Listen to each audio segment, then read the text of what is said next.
a un peu tous ce point commun d'aimer la musique, peu importe ça. Alors oui, c'est vrai. Alors en fait, d'une certaine manière, même si après on peut être contredit dans la vie, dans des situations particulières, mais tout le monde aime la musique, c'est-à-dire que la musique c'est profondément humain.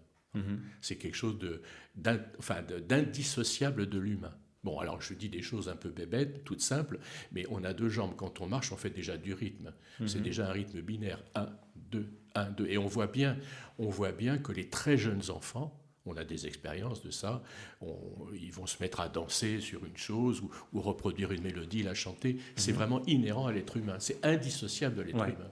L'être humain sans musique n'existe pas. Ça depuis la préhistoire, enfin depuis des époques, toutes les époques les plus anciennes qui soient.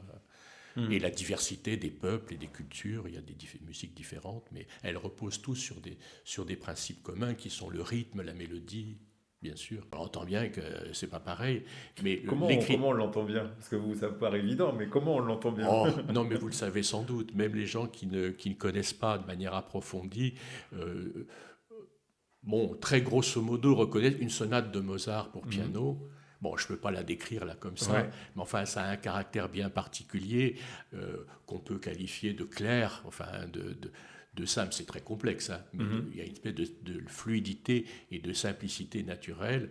Et si on écoute un passage de Wagner, c'est un grand orchestre, donc Mhm. l'ambiance est Oui, très je comprends, différente. ouais. Mais la fabrication, c'est-à-dire les accords, etc., Mhm. sont grosso modo, il y a des différences mais sont grosso modo les mêmes. Il y a une évolution, évidemment, qui fait qu'on va trouver des choses à la fin du 19e siècle qui ne sont pas les mêmes que chez Mozart. Mais grosso modo, c'est quand même le même fonctionnement. Mais parce qu'ils ont peut-être un précurseur qui fait qu'il y Oui, ait... il y a un fil continu, un fil Ouais. historique. Il y a un fil historique qui s'est transmis de génération en génération de compositeurs, de musiciens.